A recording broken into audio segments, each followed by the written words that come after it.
India's number 1 varicose veins hospitals ఐబీసీను సంప్రదించండి. మీ నొప్పి లేని ప్రయాణాన్ని ప్రారంభించండి. నమస్తే రమ్మగారు. నమస్తే జయ. ఖలీఫా కథలు ఏదైనా ఒక కథ చెప్పండి అండి. కొంగ ఖలీఫా చెప్తాం. కొంగ ఖలీఫాగా మారిందా, ఖలీఫాయే కొంగగా మారాడా? అదే కదా. అదే కదా. పారసీక దేశంలో ఒక ఖలీఫా ఒక ఆయన ఉండేవాడు, కుర్రాడు ఆయన. ఆయనకి ఏంటో వింత వింత విషయాలు అవి అంటే చాలా సరదా. ఏదైనా వింతైన విషయం, వింతైన వస్తువు, వాటి మీద గొప్ప సరదాగా ఉండేది. ఒకనాడు ఆయన తన వజీరు ఇద్దరు ఒక సౌదాగ్ర భాగంలో కూర్చొని కబుర్లు చెప్పుకుంటున్నారు. కబుర్లు చెప్పుకుంటూ ఉంటే బయట ఎవడో వస్తువులు అమ్మేవాడు ఒకటి తిరుగుతున్నాడు. వాడు ఏంటంటే వింత వింత వస్తువులు, వ్యాపారస్తులు ఆ ఊరు నుంచి ఈ ఊరు నుంచి వస్తువులు సేకరించుకొచ్చి ఈ బాగ్దాద్ నగరం, అది దాని పేరు గుర్తు రావట్లేదు ఇందాక నుంచి, బాగ్దాద్ నగరంలో తిరుగుతున్నాడు. ఈయన ఆ పూట ఖలీఫాన వజీర్ గారు చాలా సరదాగా మంచి మంచి కబుర్లు చెప్పాడు. చెప్పేసరికల్లా ఈ ఖలీఫాకి ఏమనిపించింది, ఈ వింత వస్తువులు వ్యాపారస్తుడు ఎవడో వస్తున్నాడు, వాడిని కేకేసి వాడి దగ్గర నుంచి ఒక మంచి వింతైన వస్తువు ఒకటి కొని వజీర్ గారికి గిఫ్ట్ ఇద్దామనిపించింది. గిఫ్ట్లు బాగా ఇచ్చేవాడు ఆయన. సరే ఆ వ్యాపారస్తుడిని కేకేసుకురండిరా అని పిలిచాడు. పిలిస్తే ఆ వ్యాపారస్తుడు వచ్చాడు. వాడేవో ఒక గాడిద మీద 3-4 సంచులట వేళ్లాడేసుకున్నాడు. 2-3 పెట్టెలు ఉన్నాయి, అన్నీ ఓపెన్ చేశాడు. ఏవో మెరిసేవి, గోడకి పెట్టుకునేవి అట్టటివి 2-3 కొన్నాడు. కొంటే సరే అవన్నీ వజీర్కి ఇచ్చాడు. మీ ఇంట్లో పెట్టుకోండి, ఎంతో బాగుందని ఇచ్చాడు. ఇచ్చిన తర్వాత ఏమిటి అన్నీ చూపించాను, ఒకటి ఒకటి చూస్తున్నాడు ఊరికే సరదాకి. ఆయనకు ఆ సరదా ఉన్నట్టు వ్యాపారస్తులకు తెలుసు. అయితే ఏమైంది, ఒక ఇంత బాక్స్ అల్లేవు, దాని పక్కన ఒక సొరుగు ఉంది. అయితే ఆ సొరుగులో ఏముంది అని అడిగాడు ఈయన. సొరుగులో ఆ సొరుగు తీస్తే అందులో ఒక నల్లటి పొడి ఉన్న ఒక డబ్బి, తర్వాత ఏమో ఏదో ఒక మంత్రం రాసి ఉన్న ఒక ఆకు, ఇంత ఆకు, అవి రెండు ఒకదానికొకటి ఇట్ట కట్టున్నాయి. ఇది అమ్మేది కాదండి, ఈ బాగ్దాద్ నగరంలో పాత వస్తువులు అమ్మేవాడు ఒకడు తన వస్తువులన్నీ నాకు ఇస్తూ ఇది కూడా ఇచ్చాడు. చదువుదామని ట్రై చేస్తే నాకేమో అది చదవడం రాలేదు, ఏముందిలే సామాన్లతో పడి ఉంటుందని దీన్ని పక్కన పెట్టుకున్నాను అనేసరికి అది నాకు ఇవ్వు అని తీసుకున్నాడు ఈయన. మనం చదవలేని భాష ఏదో ఉంది, దానికి ఒక డబ్బా అటాచ్డ్గా ఉంది, అందులో ఏదో పొడుదంటే అదేదో వింతైన వస్తువు అయి ఉంటుందిగా, అంతేగా. ఇది నాకు ఇవ్వు అని తీసుకున్నాడు. తీసుకుంటే సరే తీసేసుకున్నాక వజీరు రాజు ఇద్దరు కలిసి ఆ పేపర్ని ఆ తాటాక ముక్కని చదవడానికి ట్రై చేశారు. వీళ్ళ వల్ల గాల. మరి వాళ్ళని వీళ్ళని పిలిచారు. పిలిచాక వాళ్ళలో ఒకడన్నాడు, మన పెద్ద బజార్లో ఉన్న మసీదులో ఉన్న వలీ గారికి, అదే అలా ఆజా చెప్తారుగా, ఆయనకి చాలా భాషలు వచ్చు, ఆయన్ని కేకేద్దామండి అని ఒకళ్ళు ఎవరో సలహా చెప్పారు. సరే ఈయన ఏం చేశాడు, వజీర్కి చెప్పాడు, ఆయన పిలిపించు వలీ గారిని అని. ఆ మర్నాడు మధ్యాహ్నానికి వలీ గారు వచ్చాడు.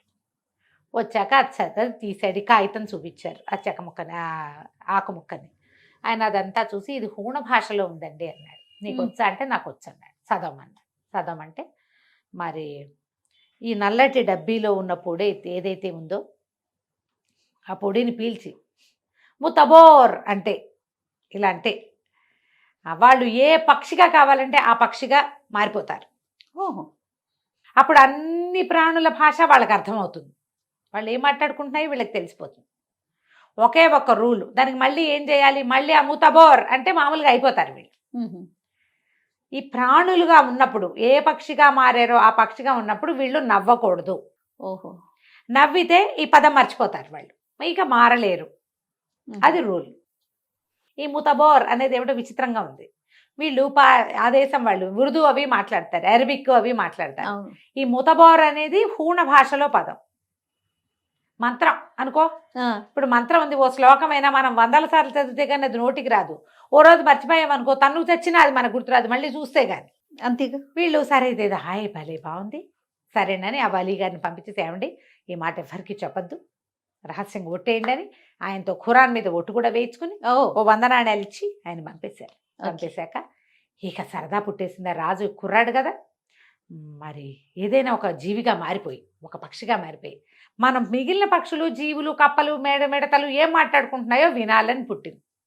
మళ్ళీ వేరే వాళ్ళని ఇన్ని చేయకూడదు. ఇందులో ఉన్నది ఎవరు, ఒక ముసలి వజీర్ గారు, ఖలీఫా, అంతే. మన ఇద్దరమే చేద్దాం. సరే ఏమనుకున్నారు, ఓ పని చేద్దాం, ఈ పొడి డబ్బాను పొడి ఒక చిటికె పట్టుకెళ్దాం. పట్టుకుని వెళ్ళి మనకి చుట్టుపక్కల సరస్సులు ఉన్నాయిగా, ఏదైనా ఒక సరస్సు దగ్గరికి వెళ్తే రకరకాల పక్షులు వస్తాయి. మనకు అప్పుడు ఏ పక్షిగా మారాలని అనుకుంటే ఆ పక్షిగా మారదాం. అప్పుడు ఏమైంది, మర్నాడు వీళ్ళు ఒక చోటకి బయలుదేరారు.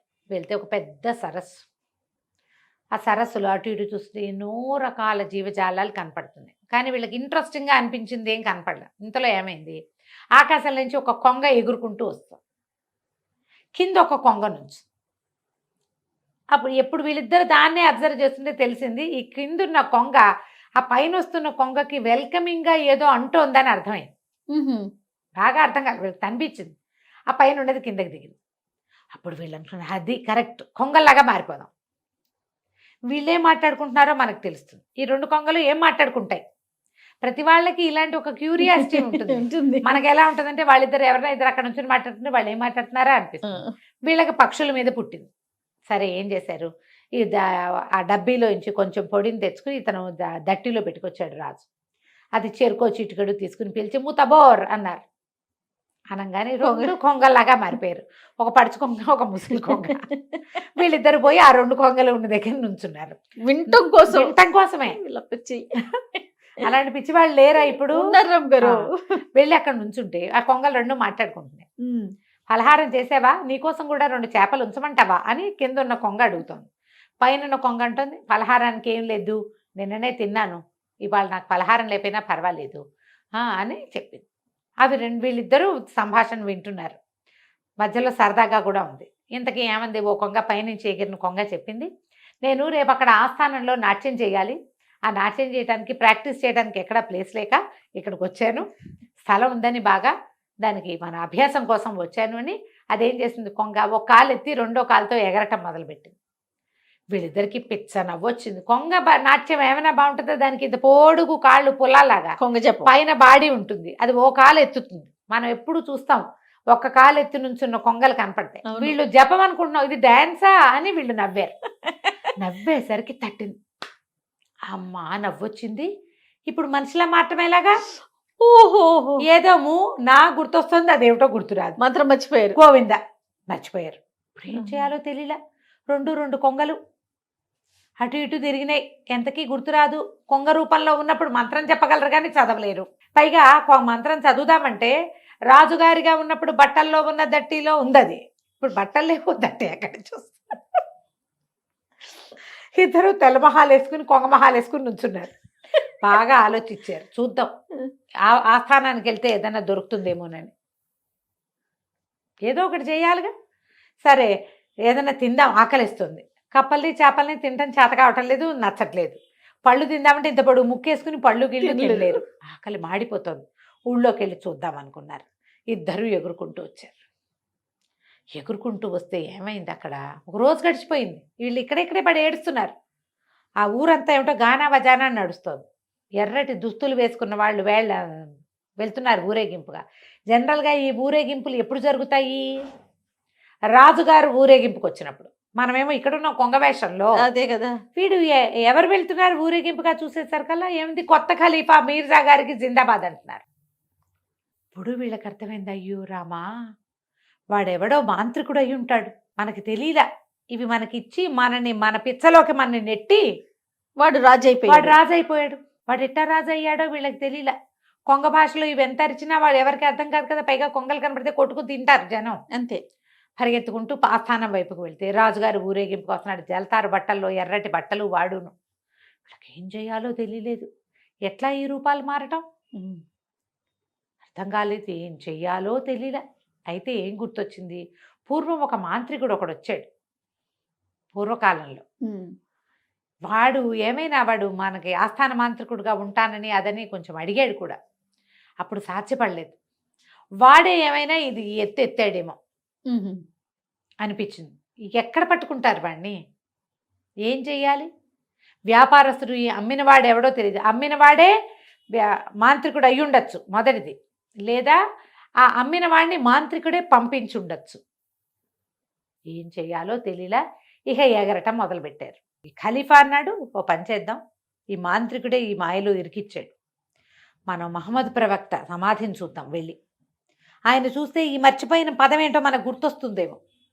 అది అంతేగా. మనం కూడా ఏదైనా శాపగ్రస్తులం అయితే దేవాలయాలకు వెళ్ళాలనుకుంటాం. వాళ్ళు కూడా వాళ్ళ దేవాలయానికి వెళ్దాం అనుకున్నారు. సరే ఈ మక్కా వైపుకి ఎగరటం మొదలుపెట్టారు ఇద్దరు. వీళ్ళు కొంగలు కొత్తగా అయ్యారు, వీళ్ళకి ఎగరటం పెట్టవస్తుంది. కాదు రమ్మగారు, మారినప్పుడు మళ్ళీ ఆ లక్షణాలన్నీ రావాలి కదా. వస్తాయి, అన్నీ రావు. ఎగరటం వచ్చింది, బాగా ఎగరటానికి ప్రాక్టీస్ లేదు. ఓకే. కొంత దూరం ఎగిరేసారు కల్లా ఈ ముసలివాడైన వజీర్ బాబు అయినా వాళ్ళ కావట్లేదండి, కాళ్ళు పీకేస్తున్నాయి, రెక్కలు లాగేస్తున్నాయి, దిగుదాము, రెస్ట్ తీసుకుని మళ్ళీ వెళ్దాం. ఇప్పుడు పోయింది ఏముంది, మన మహమ్మద్ ప్రవక్త గారి మసీద్ చూశాక మనం రాజు అయిపోయాము, రాజు మంత్రి అయిపోయామంటే ఆటోమేటిక్గా మన రాజ్యం మనకు వచ్చేస్తుంది. ఓకే. 2 రోజులు ఆలస్యం అయితే అయ్యింది అని చెప్పి ఎక్కడైనా దిగుదాం అనుకున్నారు. తీరా చూస్తే కింద చూస్తే ఒక శిథిల గృహం ఒకటి కనపడుతోంది. ఇదేదో బాగుందనుకుని దిగారు. ఇందులో ఉండొచ్చు, ఈ చెట్ల మీద ఉండటం అది మనకి రాదు, తెలియదు పాపం. అదే ప్రధానంగా ఆ శిథిల గృహంలోకి దిగారు. అంతా పాడుపడిపోయినట్టుంది కానీ లోపల గదులు బాగున్నాయి. ఆ గదుల మధ్యలో ఇంచి లోపలికి నడుచుకుంటూ పోయారు. ఆహారం ఏమైనా దొరుకుతుందో లేదో తెలీదు, ఏం తినాలో వీళ్ళకి తెలీదు. చేపలు కప్పలు తినటం రాదు, పళ్ళు తినటం కుదరదు, ఆకలికి చచ్చిపోతున్నారు, బక్కచిక్కిపోయారు అప్పుడే 2-3 రోజుల్లో వీళ్ళు. సరే వీళ్ళు లోపలికి వెళ్తే లోపల ఒక తలుపు దగ్గర ఒక గది తలుపేసి ఒక గుడ్ల గూబ కనపడింది. ఆ గుడ్ల గూబ వలవలా ఏడుస్తుంది, దేవుడా నన్ను ఎవరన్నా రక్షించండి అంటుంది. ఎవరు నువ్వు ఏమిటి అనేసరికల్లా గుడ్ల గూబ అంది, నా శాప విమోచనం కోసం చూస్తున్నాను, ఎవరైనా నన్ను పెళ్లి చేసుకోవాలి, నాకు అప్పుడే శాప విమోచనం అవుతుంది అని చెప్పింది. చెప్పేసరికల్లా వీళ్ళు తెల్లబోయారు. కానీ అది వీళ్ళని గుర్తుపట్టేసింది. మీరు పక్షులు కాదు కదా బేసిక్గా అని అడిగింది. పక్షులు కాదు, మేము ఖలీఫా అండ్ వజీరు, మేమేమో ఇలా అయ్యాం, ఏదో మంత్రం అదేమిటో మర్చిపోయాము అనేసరికల్లా పక్కపక్క నవ్వింది గుట్టగుబ్బ. మీరు రావాల్సిన చోటుకే వచ్చారు, నా కథ వినండి అని చెప్పింది. ఇది ఈ పక్షి ఈ ఒక రాజకుమార్తె, రాబందు కాదు గుడ్లగూబ సారీ, ఒక రాజకుమార్తె. అయితే ఒక మాంత్రికుడు తన కొడుకైన మీర్జాకి నన్ను ఇచ్చి పెళ్లి చేయమని మా నాన్నని అడిగాడు. మీర్జాగాడి మొహం అద్దంలో చూసుకోమన్నా నేను. అందుకని ఆ మాంత్రికుడు నన్ను గుడ్లగూబగా మార్చేసి ఈ శిథిల గృహాల్లో పడేశాడు. మరి నువ్వు ఎట్లా మామూలు మనిషి అవుతావు అని అడిగారు వీళ్ళు. మామూలు మనిషి అవ్వడానికి ఏముంది, ఎవరైనా నన్ను గుడ్లగూబగానే పెళ్లి చేసుకుంటే నీకు మహాందగత్వని, నీకు ఇది పొగరు, గుడ్లగూబ వైపోమన్నాడు. ఎవరైనా నన్ను గుడ్లగూబగా పెళ్లి చేసుకుంటామంటే అప్పుడు నా శాప విమోచనం, లేకపోతే నేను ఇలాగే ఉంటా. అయితే ఈ మాంత్రికుడు ప్రతి పౌర్ణమి నాడు వీళ్ళు ఈ శిథిల గృహానికి చేరతారు. వాడు ఒకడే కాదు, వాడు అనుచరులందరూ వస్తారు, బోళ్ళంతమంది ఉంటారు. ప్రతి వాళ్ళు తాము ఏం పాపం చేశారో చెప్పుకుంటారు. ఇప్పుడు ఎవరెవరిని మోసం చేసాము, మాయలో ఎవరిని ముంచాము అనేది మాట్లాడుకుంటారు. ఆ మాటల్లో మీరు ఏ మంత్రాన్ని మరి వీళ్ళకి ముతబోరు గుర్తొస్తే కానీ మామూలు రూపాలు రావు. అవునులే. నల్లటి పొడి మొదట పీల్చాలి, రెండోసారి రూపం నుంచి బయటకు రాని ముతబోర్ అంటే సరిపోతుంది. అదేం గుర్తు రావటంలా. మీకు తెలిసి ఆ మంత్రం ఏదైనా ఇక్కడ గనక వినపడితే మీ పని అవుతుంది. కాబట్టి మీ అదృష్టం కొద్దీ ఇవాళే పౌర్ణమి, ఇప్పుడు చీకటి పడుతుంది, అర్ధరాత్రి అయ్యేసరికి వాళ్ళంతా వస్తారని చెప్పింది. చెప్పంగానే ఖలీఫా అన్నాడు ఎగిరి గంతేసి, అబ్బో ఎంతో బాగుంది, మమ్మల్ని అక్కడ తీసుకెళ్ళవా అన్నాడు. అప్పుడే అయ్యిందా, మీ ఇద్దరిలో ఎవరో ఒకళ్ళు నన్ను పెళ్లి చేసుకుంటామని మాట ఇవ్వండి ముందని అనగానే ఈ రాజుగారు ఖలీఫా అన్నాడు, ఎంతో బాగుందండి అని వజీర్ గారిని, ఈ అమ్మాయిని పెళ్లి చేసుకోండి మీరు ఈ గుడ్లగూబని అనగానే వజీర్ అన్నాడు, ఇంకా నయం, మా ఆవిడ గుడ్లు పీకేస్తుందండి, మా ఆవిడ ఒప్పుకోదు. మామూలుగా మన జాతిలో 4 పెళ్ళిళ్ళు ఒప్పుకున్నప్పటికీ మా ఆవిడ భయాన్ని నేను దాని ఒక్కదానితోటే ఉంటున్నాను, పైగా నేను పెద్దవాడిని, నేనెట్టా పెళ్లి చేసుకుంటాను, మీకు ఎటాగూ పెళ్ళి అవ్వలేదు కదా, మీరు చేసుకోండి అనగానే ఖలీఫా అన్నాడు, చేసుకోవచ్చు అనుకో, కానీ ఆవిడ ఎంత అందగతో ఏం వయసుదో, రాజుగారి అమ్మాయిలందరూ 16 ఏళ్ల బాలాకుమారులు ఎవరు, 50 ఏళ్ల రాజకుమార్తె పెళ్లి కానిది కూడా మన జాతిలో ఉండొచ్చు. ఓహో. అప్పుడు ఈ 50 ఏళ్ల కురూపి నా పెళ్ళమైతే నేనేం చెయ్యాలి అనేసరికి ఈయన వజీరు, ఏమైనా సరే మీరు పెళ్లి చేసుకోవాలి, మీరే చేసుకోవాలి, నేను చచ్చినా చేసుకోను అని గట్టిగా పట్టేశాడు పట్టుదల. మీరు వింత బొమ్మలు అన్నారు, నేను ఒప్పుకున్నా, అదేదో మంత్రం అను కొంగవ్వు అంటే అయ్యా ఇప్పుడు పెళ్లి చేసుకోమని మాత్రం మీరు నన్ను ఆజ్ఞాపించకూడదు, పైగా నేను ఖలీఫాని, నువ్వు వజీర్వి అన్నాడు ఈయన. నువ్వు ఇప్పుడు ఖలీఫావి కాదు, నువ్వు కొంగవి, నీ మాట అనేసరికి ఏం చేస్తాడు, దక్కిస్తూ. ఇప్పుడు ఈ అమ్మాయి గుడ్లగూబ దగ్గరికి వెళ్ళారు. ఆ గుడ్లగూబ ఏమంటుంది, నన్ను పెళ్లి చేసుకుంటామని మీరు మాటిస్తేనే వాళ్ళు ఎక్కడికి వస్తారో చెప్తా మీకు, లేకపోతే నేను చెప్పను, మీరు వెతుక్కున్నా మీకు అది కనపడదు. ఇంకేం చేయలేక ఖలీఫా గారు దక్కిస్తూ సరే ఏం చేస్తాను, అలాగే నేను నిన్ను పెళ్లి చేసుకుంటున్నానని 3 సార్లు ప్రతిజ్ఞ చేశాను. చేసేసరికల్లా ఈ గుడ్లగూబ ఏం చేసింది, నవ్వుతూ అటు వెళ్ళండి, కిందకి మెట్లు దిగండి, బాగా కిందకి వెళ్తే మీకు వాళ్ళంతా కనిపిస్తారు. పరిగెత్తుకుంటూ 2 కొంగలు వెళ్ళిపోయినాయి కిందకి. కింద ఇట్లా దిగుడుగా ఉంది మెట్లు. లోపలికి వెళ్తే ఒక పెద్ద సభాభవనం లాగా ఉంది. బయటకి శిథిల గృహమే కానీ అది బోళ్ళన్న ఏర్పాట్లోనే, బోళ్ళంత ఫుడ్డు, ఎంతమందో కూర్చున్నారు అక్కడ. ఒక్కొక్కళ్ళు వస్తున్నారు. తీరా చూస్తే వీడు గుర్తుపట్టాడు. వీళ్ళకి పాత సామాన్లు అమ్మాడు కదా, వాడు కూడా వచ్చాడు, నల్లటివాడు. ఓహో. వచ్చేసరికల్లా వీళ్ళే 2 కొంగలు పరిగెత్తుకుంటూ వెళ్ళి వాళ్ళ వెనకాల కూర్చున్నాయి. వాళ్ళందరూ కొంతమంది తెల్లటి పెద్ద పెద్ద బట్టలు వేసుకుంటే వాళ్ళు కూడా ఉన్నారు. ఆ తెల్ల బట్టల వెనకాల దాక్కుని కొంగలు 2 చెరుకో పక్కన మోహరించి కూర్చునేసరికల్లా వాళ్ళలో మాట్లాడు ఒకళ్ళు చెప్తున్నారు, నువ్వేం చేసావంటే, ఈ వారంలో నేను చేసింది ఏంటంటే, ఖలీఫాకి వాడి వజీర్కి నేను నల్లపొడి తాటాకు అమ్మేశాను. నేను అమ్మేయటం వల్ల మీర్జా రాజు అయిపోయాడు, మీర్జా ఖలీఫా అయిపోయాడు.